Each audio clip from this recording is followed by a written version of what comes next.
Olá, galerinha que nos acompanha no nosso canal do YouTube. Quando falamos de direito previdenciário, especialmente quando tratamos de atualizações.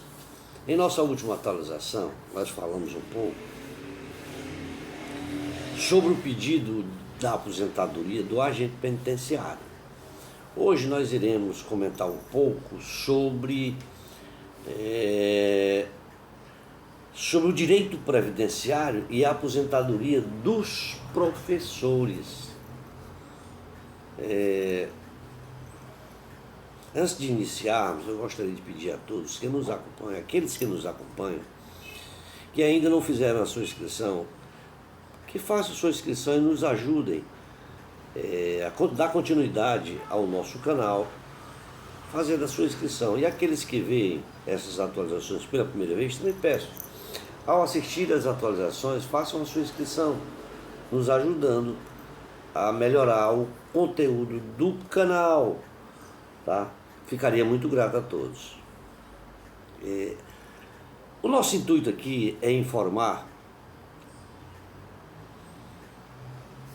sobre a aposentadoria e o tempo de contribuição do professor, além de definir o que é a função de magistério para fins previdenciários.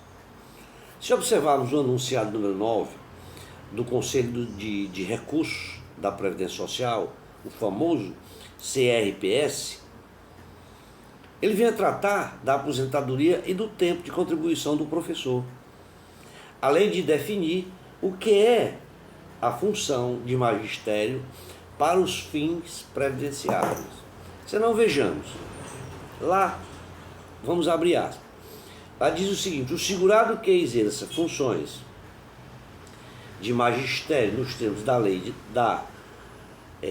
diretrizes básicas da educação poderá ser considerado professor para fins de redução do tempo de contribuição necessária à aposentadoria, lá no B57, observados os demais elementos de prova no caso concreto, ou seja, cada caso é um caso, né?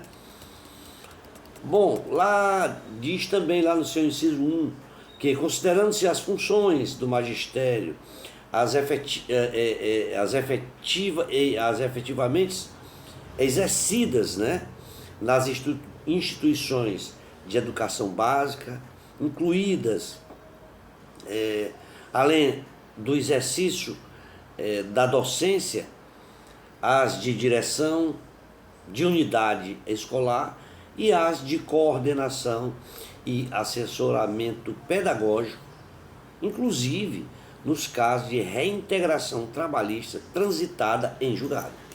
Também de lá que as funções de direção, coordenação e assessoramento pedagógico integram a carreira do magistério, desde que exercidas em estabelecimentos de ensino básico por professores de carreira, excluídos os especialistas em educação. Os estabelecimentos de educação básica não se confundem com as secretarias ou outros órgãos municipais, estaduais ou distritais de educação. Também de lá que é vedada a conversão de tempo de serviço especial em comum na função de magistério após 9/7/1981, data da publicação da Emenda Constitucional número 18 de 1991. Bom, a disposição geral do enunciado número 9 da GRPS, do Conselho de Recursos da Previdência Social, ele prevê que a aposentadoria do professor é reservada só para quem trabalha nas funções de carreira de magistério. Elas estão definidas conforme a Lei de Diretrizes Básicas da Educação, conhecida como a famosa LDB. Portanto, é de suma importância dizer que estes pontos são fundamentais na hora de se analisar a aposentadoria dos professores e de quem trabalhou ou trabalha na área de educação. Isto porque existe a possibilidade de conseguir o benefício antes. No entanto, não podemos deixar de observar as vigências para que isso possa acontecer. De forma que devemos entender que a aposentadoria do professor é reservada só para quem trabalha nas funções de carreira de magistério. Elas estão definidas, conforme já falei antes, na Lei de Diretrizes Básicas da Educação. Tá? Quem se enquadra nisso tem um tratamento diferenciado dentro da Previdência, baseado nas exigências e particularidades da carreira. Essa caracterização ela é comprovada com a apresentação de documentos, tais como registros, olerites, portarias, CTPS, ICN e IES, além de outros, de forma a se demonstrar a atividade de magistério, para que seja observada e para os fins previstos dentro da Previdência Social. Isto porque se destaca que é necessário apresentar essa documentação. Não é toda atividade ligada à educação que vai ser considerada, certo, magistério, e sim apenas aquelas determinadas na legislação e no âmbito administrativo, pelo enunciado. Em outras palavras, podemos dizer que os elementos de prova apresentados, e se de forma correta e formal em seu conteúdo, de fato comprova o trabalho na carreira e, consequentemente, os direitos às normas específicas. Isso, vale dizer, e traz várias vantagens na prática, tanto que é a aposentadoria dos professores, que é também muitas das vezes chamada de aposentadoria especial, que muitas vezes as pessoas chamam aposentadoria especial do professor. No entanto, esta categoria especial, ela não está ligada à exposição a agentes nocivos e insalubres, como prevê as categorias especiais, apesar de aposentar com menos tempo de contribuição, inclusive através do código do INSS para aposentadoria, que é diferente, ela está lá caracterizada no B57. Na verdade, é uma regra diferenciada, isto porque a aposentadoria da carreira de magistério tem uma série de requisitos diferentes, considerados até então mais benéficos das demais categorias, inclusive com tempo de contribuição e idade menores, a depender da regra que vai ser usada.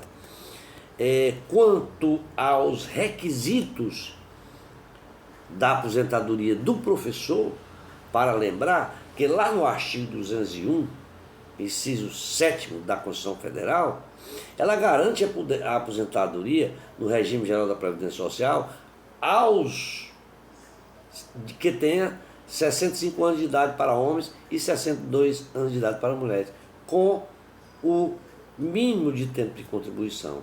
Já lá, no mesmo artigo 201, parágrafo 8, ela prevê uma redução de idade, que é o caso dos professores.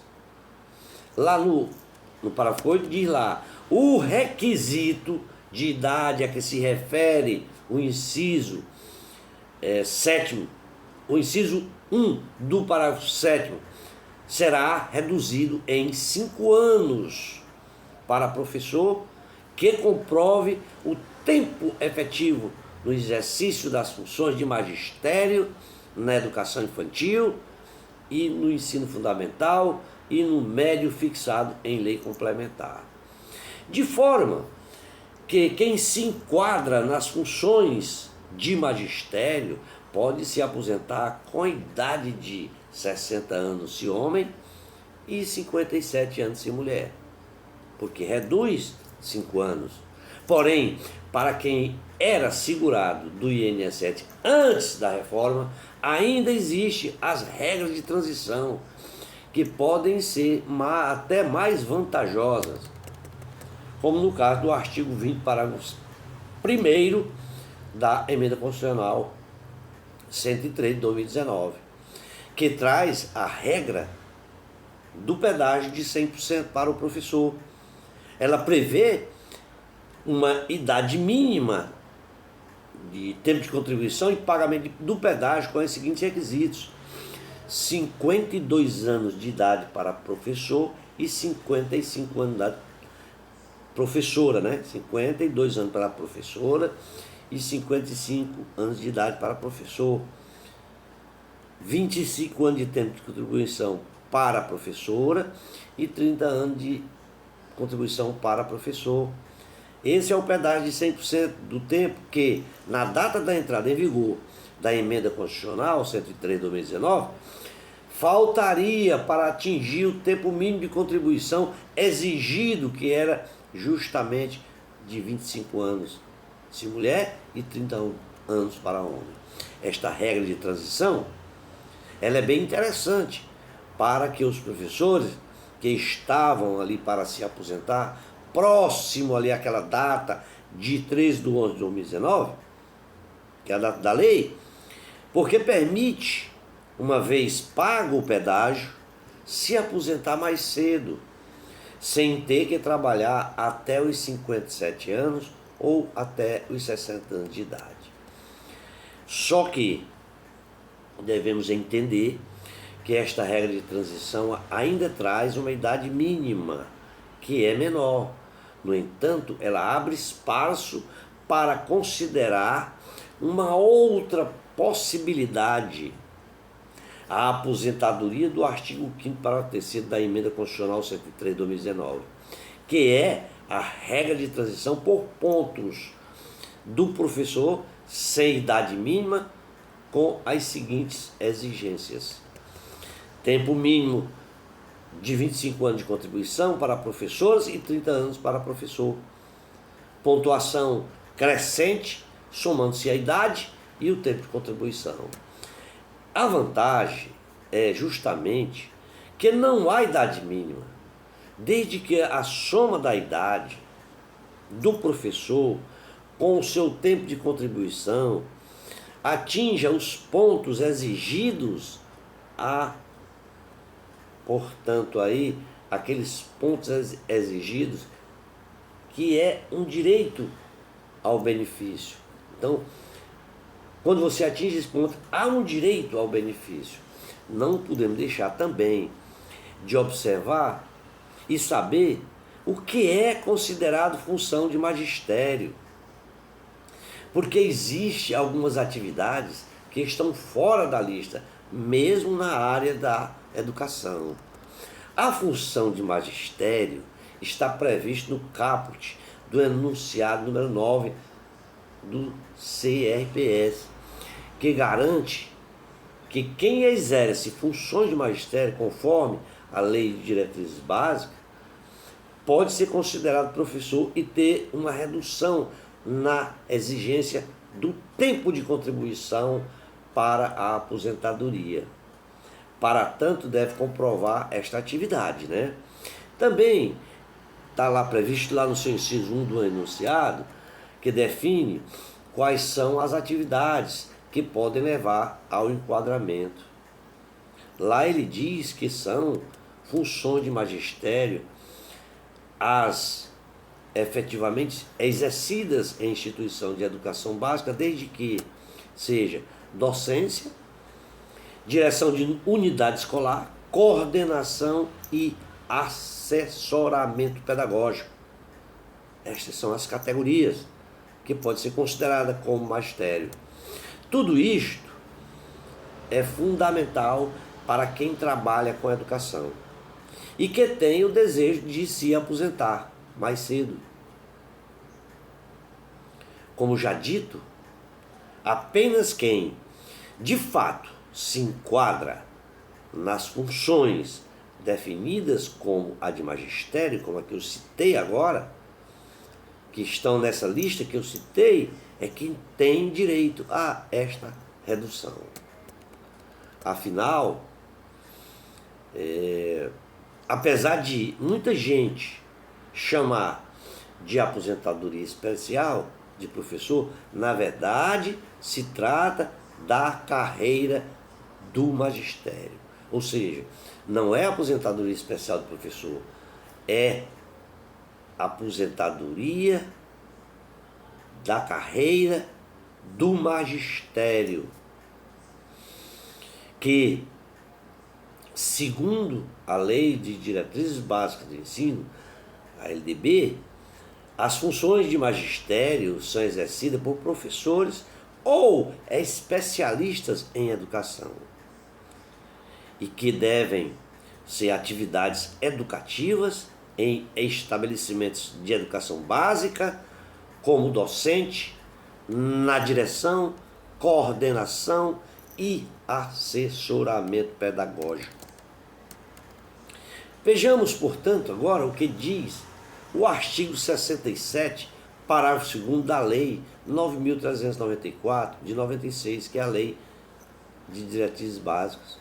Lá no seu artigo 67, parágrafo 2º, ele diz o seguinte, que para os efeitos do disposto no artigo 5º, do parágrafo 5º do artigo 40 e no parágrafo 8º do artigo 201 da Constituição Federal,